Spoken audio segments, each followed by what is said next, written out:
partnership will also strengthen our economic ties and bring greater fairness and reciprocity to our trading relationship. As a signal of good faith, Prime Minister Modi recently announced the reductions to India's unfair, very strong tariffs that limit U.S. access into the Indian market very strongly. And really, it's a big problem, I must say.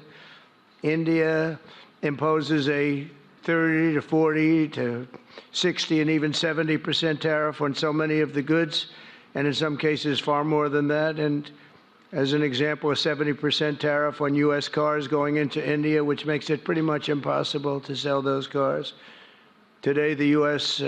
Trade deficit with India is almost $100 billion, and Prime Minister Modi and I have agreed that we'll begin negotiations to address the long-running disparities that should have been taken care of over the last 4 years, but they didn't do that, in the U.S.-India trading relationship, with the goal of signing an agreement. And we want, we want a certain level playing field, which we really think we're entitled to, and he does also, in fairness. So we're going to work on that very hard, and we can make up the difference very easily with the deficit, with the sale of oil and gas, LNG, of which we have more than anybody in the world. We have also set ourselves the target of more than doubling our bilateral trade to attain $500 billion by 2030. Our teams will work on concluding very soon a mutually beneficial trade agreement in order to ensure India's energy security.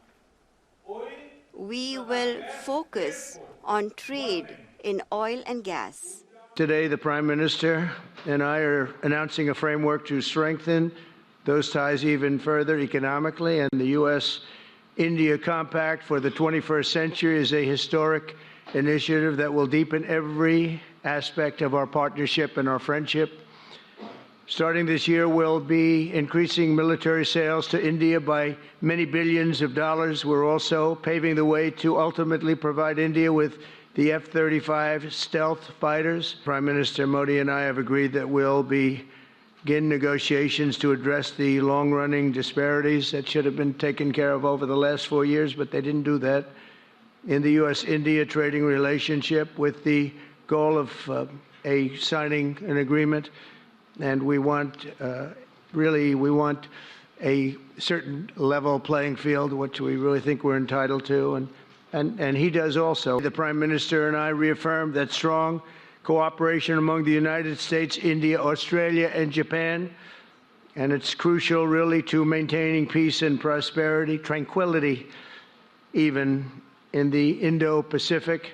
We see a tremendous future for our country, but we felt that now it's finally time, after 45 or 50 years of abuse, that we will do, and this isn't India, this is among a lot of nations. The European Union is very difficult for us, very, very difficult. They tax our companies at levels that nobody's ever seen before. They take advantage of a lot of things, so we're not happy about that. China, of course, is terrible, and we've never taken in 10 cents until I was president. We've taken in hundreds of billions of dollars from China since I've been president, in first term and now.